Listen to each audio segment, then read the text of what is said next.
Last year, SCP SL received one of the most impactful updates the game has had in a long time. The Heavy Duty update, where the entirety of Heavy Containment Zone was reworked and overhauled. Giant nerf on nuke room camping, large swaths of open halls, reworked micro HID, and so much more. These were all wonderful additions to the game, and it showed how much potential there is to expand Secret Lab's map design. Right now, Northwood Studios is working on other things, but there have been requests for an entrance zone rework. Right now, entrance zone is, in my opinion, the lamest place in the facility to be. The only room in this zone with any meaningful functionality beyond being an empty hall or hiding place is the intercom room. There are so many ideas I have for how this zone can be improved and expanded, so I took it upon myself. Unfortunately, I do not work for Northwood, so I can't make official changes to the game itself, but I do have my own SCP game that I'm working on in Godot. In this video, I'm going to share with you the additions I made or am currently working on to spice up the entrance zone. I hope in sharing this with you that it'll reach Northwood and influence the decisions they make for SL, or any other SCP game devs.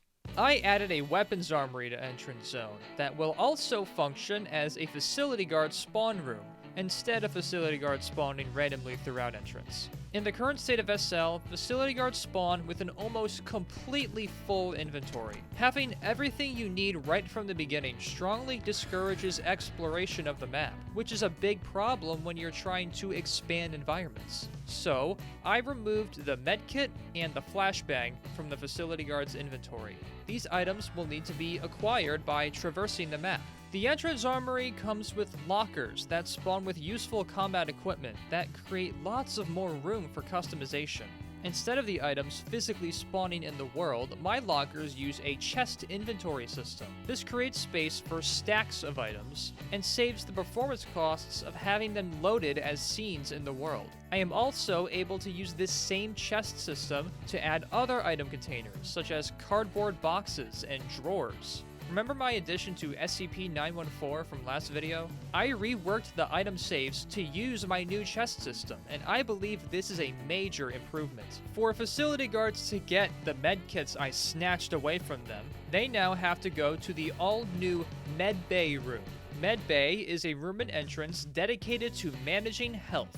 There will be drawers containing valuable medical supplies. There will also be these wheeled beds. Wheeled beds are the first of many vehicles I have planned for the game. My idea with this is you'll be able to transport injured players and corpses across the map. Players with health below 50 will receive a slow passive healing when laying down on one of these beds. Unfortunately, you will not know what your exact health count is. This is because my game is not going to have a player health bar. Instead, I will be using visual effects like in COD to communicate vague thresholds of damage taken. I believe this will add a great layer of horror to the game, but not having intel on those exact values will make surviving a lot harder, which is why I added the scanner from Among Us. When you stand on top of this platform, an electronic scanner will analyze your vitals and provide all intel about your health. It will provide those exact values and will also inform you of any status effects you may have, such as poison from, say, poison gas, which you could protect yourself from with a gas mask item. Or what about a burn effect from a Molotov or flamethrower, or a hypothetical SCP-457? If you have a really sus condition, such as SCP-008, the Among Us scanner will highlight those unique status effects that need special treatment. Speaking of Among Us and sus, I would like to add a ventilation system to the game. There hasn't been much work on it yet, but my reason for wanting this is because SCPs will not be able to open checkpoint doors in my game. These checkpoint doors are supposed to serve as safety nets to keep loose SCPs in D-Class from getting out of control in the event of a breach. I think Northwood's choice to just inherently give all SCPs checkpoint access for balancing purposes was a very lazy and unfaithful decision that lacks creativity. Instead, I'm going to give some SCPs, such as 939, the ability to climb inside vents and traverse across zones through them. This will force them to an indirect path, putting a stop to any potential chases that might have been happening. Once this imposter finishes venting, he can then reappear to Medbay and uses speech imitation to simulate a facility guard doing their tasks and lure in anyone looking for medical supplies. If there aren't any more medical supplies in Medbay, you can also go to the Cafeteria as a backup option. The Cafeteria has an automatic dispenser that hands out varying food items such as a sandwich or pizza. Don't forget, today is pizza day, so head on down to the Cafeteria to grab yourself a hot slice. I'm also considering adding SCP-294 to the game and putting it in this room, but it feels like a very unoriginal idea, and I have serious questions of how I could make that lore accurate while keeping it balanced. I haven't made a final decision. Once you silly willy facility guards have all the items you need, you then have to figure out what's going on in the match to form a game plan. Here's where the intercom comes into play.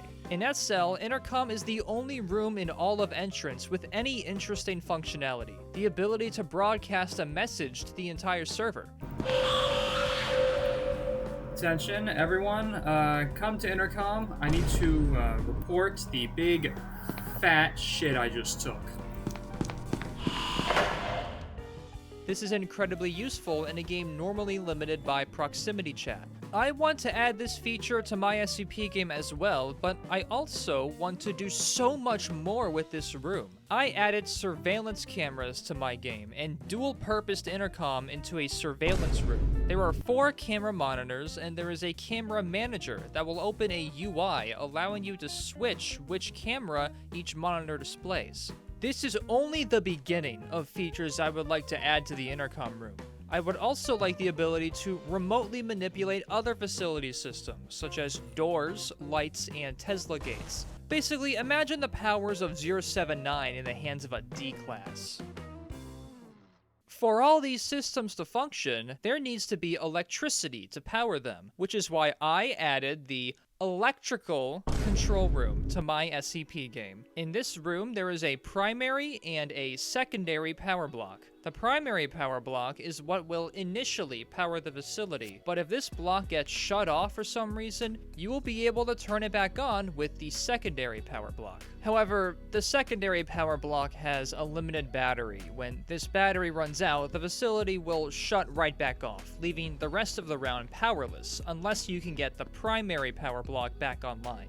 If you can, I would like there to be charging stations throughout the facility where you can recharge the secondary power block, or general items that will use batteries, such as flashlights and night vision goggles. I would also like the secondary power block to be a charging station in of itself that could be transported around with a forklift. While the facility guards are trying to fix lights, the D-Class and scientists can't see very much and are in grave danger. They're probably going to want to make their way to the all-new Evacuation Shelter. The Evacuation Shelter in SL is closed off and cannot be accessed. The only thing of use here is this weapon attachment desk. I think this is a huge waste of potential, so I made the Evacuation Shelter an actual room that you can enter. The purpose of the Evacuation Shelter in SCP Containment Breach is supposedly to keep stray personnel safe until a team of mobile task force can come to their rescue. So, I designed the Evacuation Shelter to fulfill that purpose. There is a heavy gate blocking its entrance to keep most SCPs out. But even if they somehow make their way through, there is a staircase giving the personnel high ground advantage, and a number of environmental structures that allow the player to hide or take cover. There may also be a number of cardboard boxes that may contain low-tier food, meds, or weapons. In real life, evacuation shelters tend to come with a number of beds. This is because they are designed for temporary housing in the event of a disaster. So I added these non-wheeled beds to the evacuation shelter. They function just like the wheeled beds as described earlier, only they cannot be transported across the map as vehicles. I also created varying layouts for this interior for the game to randomly select or maybe randomly generate which layout it will be each match. This will make any potential ambush a lot less plannable. The idea of all these features is for any combat taking place in this area to heavily favor the defender. After all, that's what an evacuation shelter is designed for, to keep those it is housing safe. However, you can't just camp there indefinitely. If you want to escape to surface and win, you eventually gotta take a run for it to either Gate A or Gate B. But if the power is still offline, the elevators leading to surface won't work. Now you're stuck underground forever and ever and ever. Which is why I added a Gate C to the game. Gate C provides a staircase to surface. This gives you a way out even in the worst case scenario. I also added these escalators to the room that will allow transportations of players or even items without the stamina costs the staircase will come with. Spoilers, my game's stamina system is going to be a lot more punishing than Containment Breach or Secret Lab. I hope that by showing off the additions made to my own SCP game, it will inspire Northwood Studios to make fun, creative decisions for SCP SL. I would really appreciate it if you, the viewers, have any way to send this video series their way.